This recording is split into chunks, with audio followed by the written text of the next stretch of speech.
Bismillahirrahmanirrahim. Alhamdulillahi rabbil alamin. Wa bihi nasta'in ala umurid dunya waddin. Allahumma salli ala sayyidina Muhammadin abdika wa nabiyyika wa rasulika nabiyil ummiyyi wa ala alihi wa sahbihi wa sallim taslima biqadri azamati dzatika fi kulli waqtin wahin. Amma ba'du, fala haula wala quwwata illa billahil aliyyil azim. Yang saya hormati segenap pimpinan madrasah, Kiai Haji Muhammad Yahya Husnan secara formil sebagai Kepala Madrasah Aliyah Fatah Hasyim, Ibu Nyai Hajah Latifah Hidayati. Secara formil beliau sebagai Kepala Madrasah Sanawiyah Fatah Hasyim. Kiai Haji Abdul Jabbar Hubi selaku Ketua Komite Madrasah Sanawiyah Aliyah Fatah Hasyim. Segenap wakil kepala madrasah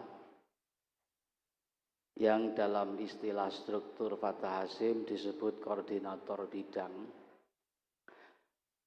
Tidak lupa yang saya muliakan Bapak Ibu wali peserta didik baru Madrasah Sanawiyah dan Madrasah Aliyah Fatah Hasyim. Alhamdulillah wa syukrulillah, pagi hari ini kita bisa mengadakan pertemuan. Mudah-mudahan ini bisa bermakna silaturahim dengan segala fadilahnya. Bapak Ibu yang saya muliakan, mungkin Bapak Ibu ada yang belum ngeh dengan Madrasah Sanawiyah Aliyah Fatah Hasyim. Madrasah kami ini ada di lingkungan Yayasan Pondok Pesantren Bahrul Ulum Tambak Beras Jombang, yang madrasahnya banyak sekali. Yang paling tua Madrasah Ibtidaiyah Bahrul Ulum. Kemudian selanjutnya Madrasah Mu'alimin Mu'alimat 6 tahun Bahrul Ulum.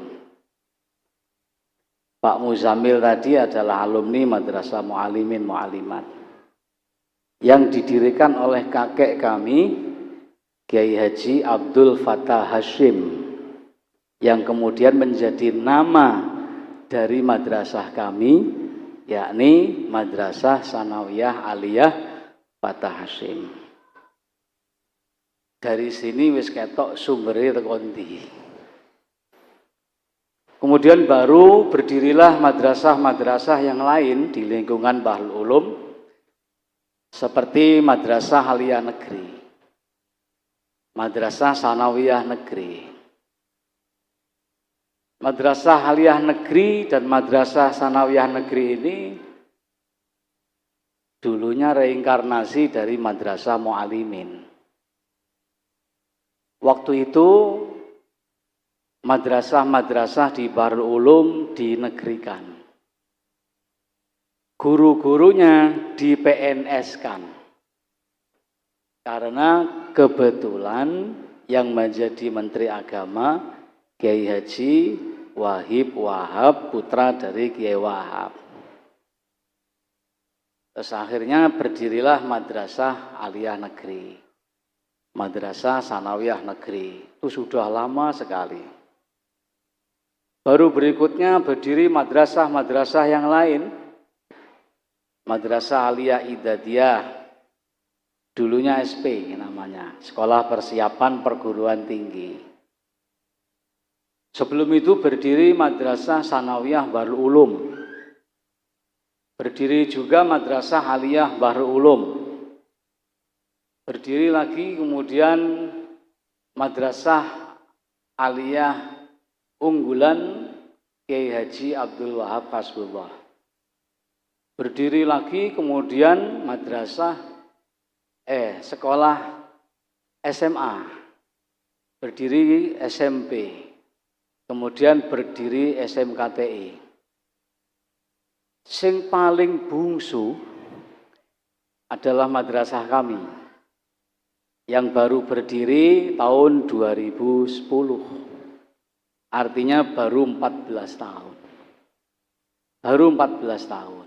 Tentu ojo dibanding-bandingke.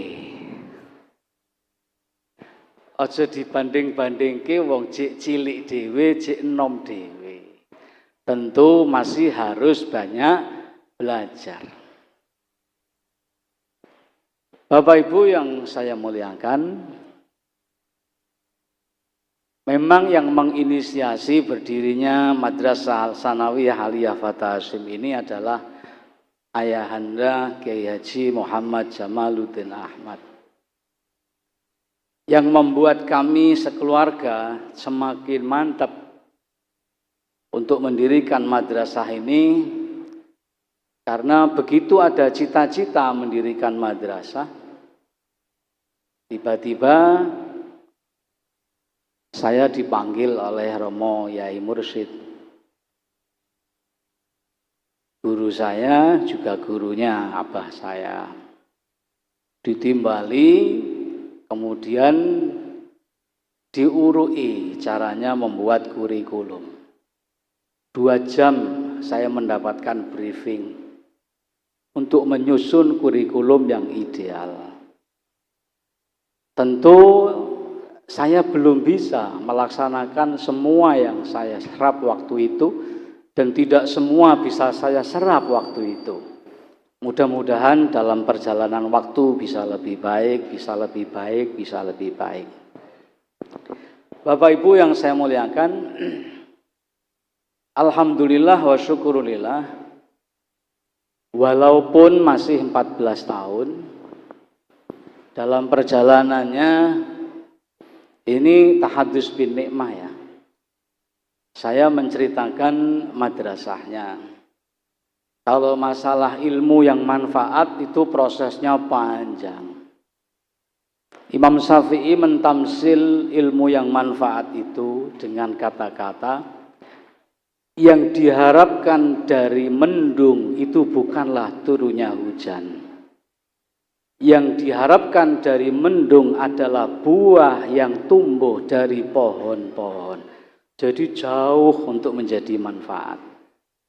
Dari mendung hujan dulu, dari hujan dulu tumbuh tanaman dulu. Setelah tumbuh tanaman baru muncul buah dan baru bisa dipetik. Maka saya tidak berani mengatakan bahwa kalau di Fatah Hashim pasti manfaat, tidak berani. Karena ada faktor guru, ada faktor orang tua, ada faktor lingkungan, juga ada faktor qutun halalun. Kalau Imam Syafi'i secara singkat memberi keterangan ilmu manfaat syaratnya 4. 1, azat al-halal. Sangune harus yang paling bersih. Yang buat anaknya harus yang paling bersih. Abah saya itu saking hati-hatinya matur ke ibu saya, "Bu, anak-anake dhewe iki wis mondok lho ya. Duit PNS aja mbok sangono anakmu." Bukan duit PNS itu haram, bukan.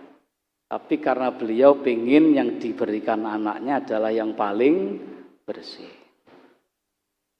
Kemudian ridho syaikhi, ridhone guru. Berarti kudu duwe guru sing atine jembar. Atine gak gampang ngelaknat. Nek atine gampang ngelaknat, muridnya gak manfaat. Dan muridnya juga harus hati-hati terhadap gurunya, tidak boleh menyakiti hati guru. Itu makna ridho syaikhi. Terus yang ketiga, doaul walidain, doa kedua orang tua yang nanti akan dijelaskan panjang lebar oleh Kiai Haji Yahya Husnan. Dan yang keempat, sofaul qalbi, hati yang bersih. Hati yang bersih itu berarti jauh dari maksiat. Insya Allah lokasi yang paling aman saat ini dari kemaksiatan adalah pondok pesantren. Walaupun tetap si ono wae sing maksiat, tapi nang jopo luwih parah. Sofaul qalbi. Nah, yang akan saya ceritakan ini bukan untuk menjamin kemanfaatan ilmu para siswa-siswi. Karena ada 4 faktor itu.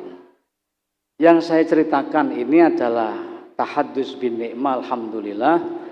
Walaupun masih sangat muda, usia perjalanan madrasah sanawiyah Aliyah Fatah Hasyim, tapi beberapa kali mendapatkan prestasi, terutama sekali prestasi di lingkungan Bahrul Ulum. Pada periode yang lalu, dengan banyaknya madrasah di Bahrul Ulum ini, yayasan setiap tahun mengadakan ujian best student, murid terbaik di Bahrul Ulum, mewakili masing-masing madrasah dari seluruh madrasah, mulai dari madrasah ibtidaiyah, sanawiyah, aliyah, SMP, SMA, SMKTI, MA unggulan, MAN, kemudian madrasah mu'alimin baik yang tingkat sanawiyah maupun tingkat aliyah. Alhamdulillah wa syukurulillah untuk tingkat sanawiyah nyantol 2. Yang laki-laki, yang perempuan best student pertama, yang perempuan yang laki-laki best student kedua untuk tingkat sanawiyah. Se-Bahrul Ulum. Hanya se-Bahrul Ulum, bukan senasional. Se-Bahrul Ulum. Tapi Bahrul Ulum ini sekolahnya banyak. Alhamdulillah juga waktu ada lomba baca kitab se-Jawa Madura, kami mengirimkan delegasi. Alhamdulillah, walaupun bukan juara 1, tapi masih nyantol juara 3. Pondok pesantren se-Jawa Madura. Karena memang yang perlu Bapak Ibu ketahui, Madrasah Sanawiyah Aliyah Fatah Hasyim ini konsennya adalah di pendalaman kitab kuning. Konsennya di pendalaman kitab kuning. Sehingga memang 80% kira-kira segitu, kurikulumnya itu ada di pendalaman kitab kuning. Tapi tetap ada umumnya. Karena katanya walatan sanasibaka minad dunya. Ada umumnya. Ya umumnya hanya 20 atau sampai 20, 30 nggak ada ya. 20%. Umumnya hanya 20%. Tapi saya juga kaget, madrasah yang kurikulumnya hanya 20% ini, ketika Yayasan se-Bahrul Ulum mengadakan Liga Sain Madrasah, bidang matematika juara 1. Alhamdulillah wa syukurillah. Bidang IPA juara 2. Tingkat SLTP. Tingkat SLTA bidang matematika juara 2. Bidang matematika tingkat SLTA juara 3. Alhamdulillah wa syukurillah, hanya dengan persentase 20% pelajaran umum masih bisa bersaing dengan madrasah aliyah negeri, dengan madrasah sanawiyah negeri. Sekali lagi, tidak sedang mengunggulkan madrasah karena untuk menjadi manfaat cik tangeh. Ini hanya prestasi madrasah. Untuk menjadi ilmu nafi masih jauh. Sedangkan cita-cita kami bukan ini. cita-cita kami, anak didik kami menjadi anak-anak yang soleh, punya ilmu yang manfaat. Demikian Bapak Ibu sekalian yang saya hormati, mohon doa restu. Kira-kira 3 bulan yang lalu kami melakukan groundbreaking, membangun madrasah untuk kampus putra di belakang gedung ini. Di belakang gedung ini, alhamdulillah tanah sudah bisa dibebaskan, artinya sudah kami beli sampai ke gang yang sebelah sana. Dan tahun ini adalah proses untuk membangun gedung itu. Tapi pertemuan ini bukan untuk nyari dana, mboten. Hanya minta doa. Hanya doa. Kira-kira doa ngani sampean luwih akeh daripada danane. Kira-kira itu yang bisa saya sampaikan. Mudah-mudahan pembangunan lancar dan mudah-mudahan bisa menjadi gedung yang bermanfaat barokah. Karena memang untuk gedung Aliyah Putra ini tidak memadai. Masih kurang gedungnya. Kalau putri insya Allah sudah memadai. Yang sanawiyah ya begitulah. Yang sanawiyah putra ya apa adanya seperti itu. Tapi yang aliyah memang masih kurang. Mudah-mudahan segera bisa cepat selesai dan segera bisa punya gedung pertemuan. Karena di bawah rencana kami menjadi gedung pertemuan. Sehingga kalau ada pertemuan nggak seperti ini, kayak mantenan ini. Mudah-mudahan apa yang saya sampaikan ada manfaatnya, informasi ini, dan saya mohon maaf apabila ada salah ucap. Akhirul kalam, wallahul muwaffiq ila aqwamit thoriq. Wassalamualaikum warahmatullahi wabarakatuh.